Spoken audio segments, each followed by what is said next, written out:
Addiction Recovery Comprehensive Help.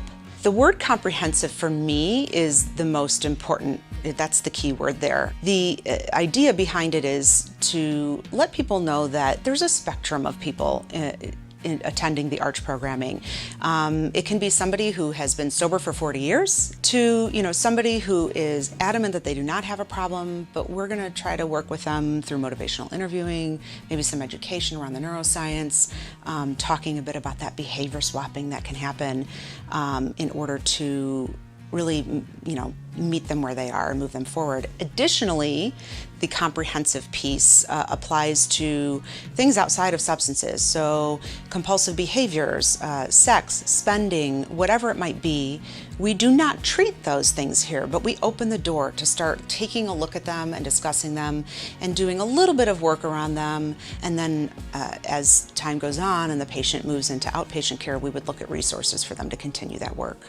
What's really interesting is now we have a comprehensive team. So not only do we have a psychiatrist, a family practitioner, a therapist who's in eating disorders, but we also have somebody who's got specialty in substance abuse and specialty in mood and anxiety. We have a nurse, we have a dietitian. So when we're treating this in a holistic approach. And I think this is the first place that's really been able to capture that in a way that has harnessed it. ARCH is really, it runs the gamut, quite honestly. Education at its core, it's a means of support, and it's a space that a lot of people haven't had the opportunity to have yet, to be able to talk about this stuff in a way where there's no judgment, and I think that that's a really important thing to offer them.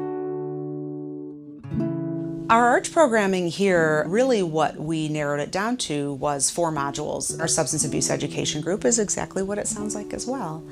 We don't try to be too mysterious here.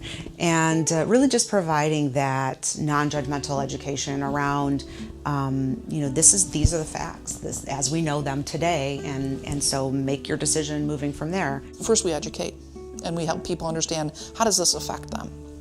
And we ask them to make a commitment while they're in res and our PHP to not use, and then make that commitment through IOP.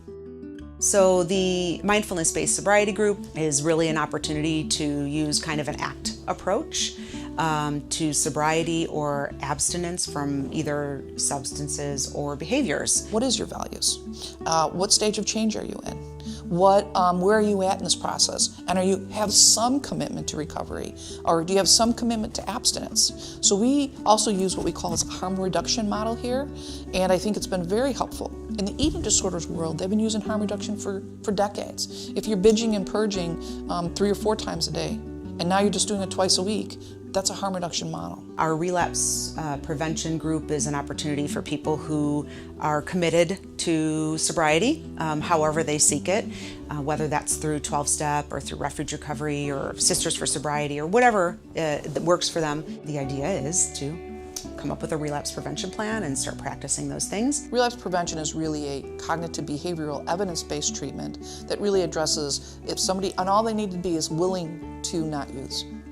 In this we have where we talk about what is relapse prevention, what are your triggers, what's your plan, and it's using all those skills that they're learning every day. Using the value sort cards. Do you have value-based behavior? The 4th phase is relationships, and it's a whole section about, how do you set boundaries? What does that look like? Our Healthy Relationships group is just about that. We do talk a bit about some of the things that come up for folks within their relationships with others, boundary setting, family roles, and those kinds of things. So it's about 30 million people have some type of eating disorder. And of that percentage, you would look at about 30 to 50% with bulimia have some type of substance use disorder. 18 to 20% will have some type of, with people with anorexic, 18 to 20% will have some type of substance use disorder. When we're talking about binge eating disorder, it can be anywhere from 30 to 50%. It just really depends. We haven't gotten good data on what that looks like because we haven't really, even in the substance abuse world, started to identify eating disorders. Many people will come out years later. So if you're looking at an eating disorder, it's 30 to 50%, somewhere in that percentage, compared to the general population. The general population, 10%, 8 to 10% of the people will have some type of substance use disorder. So I think it's important that we start to look at the co-occurring piece is so valuable.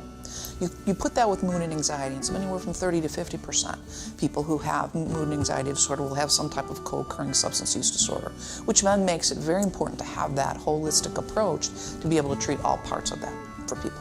50% of those people with an eating disorder or 50% of those people with a mood and anxiety disorder will likely develop a substance use disorder at some point in their lives. I'd like to see that number decrease. I tell people all the time, you don't have to be a statistic. Forget the statistics. We can bring that number down by catching these things at subclinical thresholds. We don't lecture and we don't label. If you're looking for a little bit of, I guess, kindness and understanding, we've got it in spades.